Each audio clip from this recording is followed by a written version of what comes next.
Hi folks, Dino Bob here, back with California Paleopark number 12, adding 3 dinosaurs from Djadochta. But before we get to that, a little update on other things happening in PK. In the recent update patch, we have gotten revised mammoths. You can see here a male on the left, female on the right, with their new tusk differentiation. This is a byproduct of the ongoing work on ontogeny, which is, of course, due in the next update, according to the revised Trello that popped up yesterday. Yesterday while I'm recording this, it'll be a little bit earlier than that for you. And this is a shot showing that they've also tweaked a little bit of the skin coloration on the animals. Anyway, neat stuff and very promising for other animals as well. So let's get into the intended meat of today's video. We're hanging out in the viewing area for the Dinosaurus where we were last time. We're going to move a little further down the road in the park here and go to the next Asian animals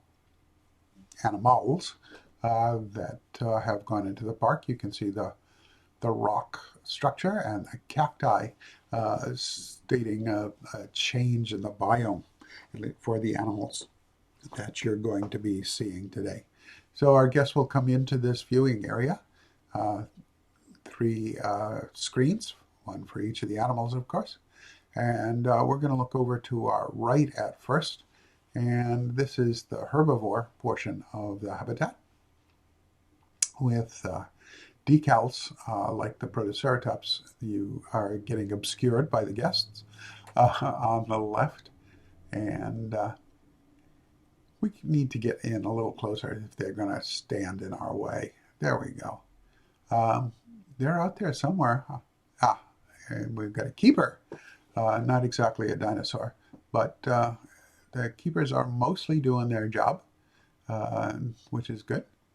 And oh yes, we have to get a photobomb. Here's one of the Psittacosaurus. This is Mongoliensis. And trotting in, now that the bug mound has been refilled, come a couple of Protoceratops. And you really want a photobomb. Anyway, we'll get a little higher so we can avoid that. And you get an overlook at the herbivore portion of this habitat and the care building in the back, which is shared. We'll look a little bit more at the Velociraptor one a little bit later as our Protoceratops frolics will move across the habitat. You can see there's a covered area where they can hang out and another one over here. They give them a little shelter if they don't like the weather. They're probably not going to like the rain that much. It's not that common in their native habitat. Although, like all good desert animals, the nights get cold, so they're kind of used to temperature changes. I still need to put doors and props in this one, as I often do, and I need to fix that rock we just went by. So there's a fairly large area undercover for our guys here. Not enough to fully satisfy their requirements, but enough to keep them going too stir crazy. The other side of the habitat, which we just transitioned to, has a Velociraptor decal doing one of their high jumps. I decided to put a lot of ground cover in here because they seem to like it. But as you'll see later when we get to the animal pictures, it interferes a bit with getting decent pictures as they keep disappearing into it. Is he going to jump? Yep. There we go. To go along with that decal. So a little bit of an aerial view of their habitat. It's long and narrow, giving them a good bit of running room, even though they don't have a lot of space. Keep a run on the left there, and their doors are a little bit smaller. The openings are anyway, but I need to fix some stuff there. They have a much higher fence to protect the keepers from these animals who are quite capable of climbing, one would presume. Through the windows, you can see the Dinochirus care building. We've got a couple of our herbivores taking naps in the building while we check it out. And here comes the keeper now. They're keeping themselves busy.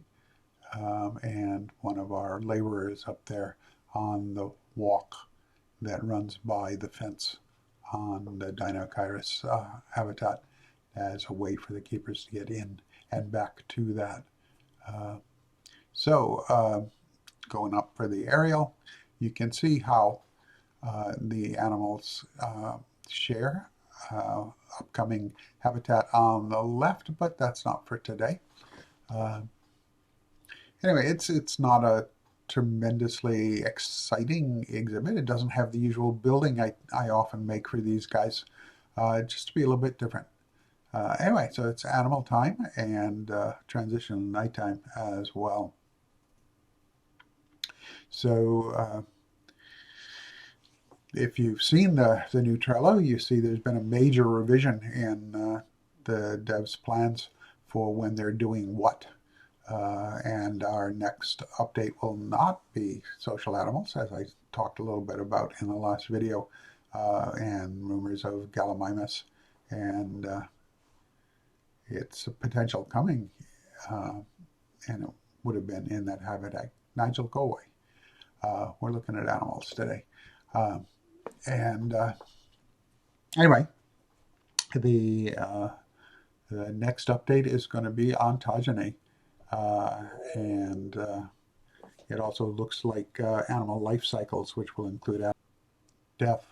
So that's where we're headed for the immediate future in Prehistoric Kingdom. There's a lot of work to put those baby animals in and get them to grow smoothly. So the devs have not yet said how long that's going to take, but I would anticipate several months. So I still have a fair bit in this park to do. As you saw in the earlier shot, there's a habitat right next to this one. We're not going to do that one for the next video, but take a jump across the park to do something else entirely different.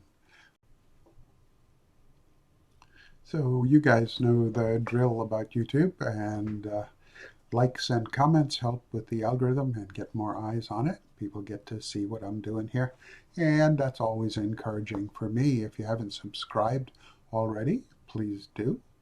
Oh man, I wish I'd gotten the volume working on this. That guy made a nice little call there. Oh well. Still working on trying to figure out what that problem is, and working through this backlog of stuff I shot. I hope to have that changed, certainly by the time I do a new park. Anyway, the animal videos are running along here. I'll be honest with you, I had intended to do the two enclosures here as separate videos, but decided to put them together because individually they were short, and my videos have been very short of late. So I decided to put them together, and they make for a better time flow, I think, most of the time, especially when there isn't a speed bill involved. Those things eat a lot of screen time, and we've just transitioned from both dawn and today and to our other animals in the adjacent habitat with our Velociraptors. These guys run into the bushes a lot, and so the clips are all pretty short, but they do show them off pretty well. So if you guys are more interested in seeing speed bills, I would like to have you tell me that in the comment section, and I can work harder at trying to remember to record the work that I do when I'm doing those things. And if you want to see more animals, that's also something you can tell me. If you're liking the tour format, that's also something you can tell me. Anyway, we're getting toward the end of today's video. And honestly, I'm running out of things to blather about here. But I have been enjoying watching our Velociraptors stride back and forth and sort of give the impression that they're hunting in their habitat, even though they've got nothing to hunt. So I hope you all are doing okay in this cold weather time here in North America. And stay safe. Be kind to each other out there. Things are gonna be chilly for a bit.